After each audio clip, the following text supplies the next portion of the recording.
আসসালামু আলাইকুম ওয়া রাহমাতুল্লাহি ওয়া বারাকাতুহু। ইন্নাল হামদালিল্লাহ ওয়াসসালাতু ওয়াসসালামু আলা রাসূলিল্লাহি ওয়া বা'দ। আজকে আলোচনা করব স্বপ্নে আগুন দেখলে কি হয়। সাথে আছি আমি মুফতি জুবায়ের বিন ইমাম। আলোচনা অবস্থায় সাথেই থাকবেন। এখনো যারা চ্যানেলটি সাবস্ক্রাইব করেননি সাবস্ক্রাইব করতে ভুলবেন না। প্রত্যেক ভিডিওতে বলি ভেরিফাই চ্যানেলের ডেসক্রিপশন বক্সে ক্লিক করলে পেজ এবং আইডি আসে। এটা ছাড়া আলাদা অন্য কোনো পেজ নেই, আইডি নেই, ইমো নেই, হোয়াটসঅ্যাপ নেই, টিকটক নেই। নাম ছবি দেখে বিভ্রান্ত হবেন না। প্রত্যেক ভিডিওতে আলাদা আমি সাবধান করি, সতর্ক করি।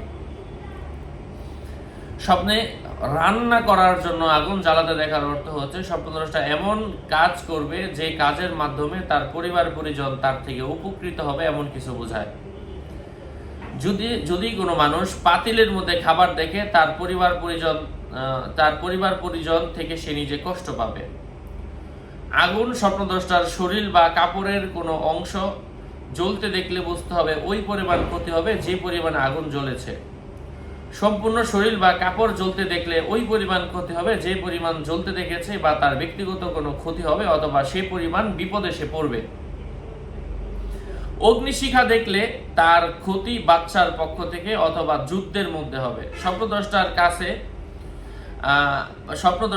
কাছে অথবা তার পাত্রে আগুন দেখার অর্থ হচ্ছে সে হারাম সম্পদ পাবে। যদি কেউ দেখে তার হাতে অগ্নিশিখা, তাহলে সে বাচ্চার একটা অংশ লাভ করবে, এমন কিছু বুঝিয়ে থাকে।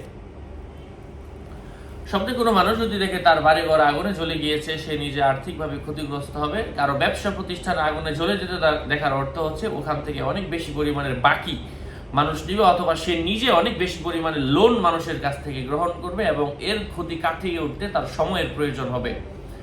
স্বপ্নে কোনো ব্যবসায়ী যদি দেখে তার সম্পদ ধ্বংস হয়ে গেছে, অথবা রাস্তায় যাওয়ার পরে অথবা তার গাড়িতে অথবা তার বাড়িতে, মানে যে কোনো জায়গায় আগুন দেখলো, মানে এমন জায়গায় দেখলো যেখানে আগুন লাগার কারণে সে নিজে ক্ষতিগ্রস্ত হয়েছে, এমন স্বপ্ন দেখার অর্থ হচ্ছে স্বপ্নদ্রষ্টা রোগ মুক্তি হবে, এমন কিছু বোঝায়। আশা করছি উপকৃত হয়েছেন। আরও আপডেট পেতে সাথেই থাকবেন। সকলের মঙ্গল, সুস্বাস্থ্য, দীর্ঘায়ু কামনা করে এখানেই শেষ করছি। দেখা হবে অন্য কোনো এপিসোডে। আগামী এপিসোড আসার আগ পর্যন্ত সুস্থ থাকবেন, ভালো থাকবেন। আসসালামু আলাইকুম ওয়া রাহমাতুল্লাহি ওয়া বারাকাতুহু।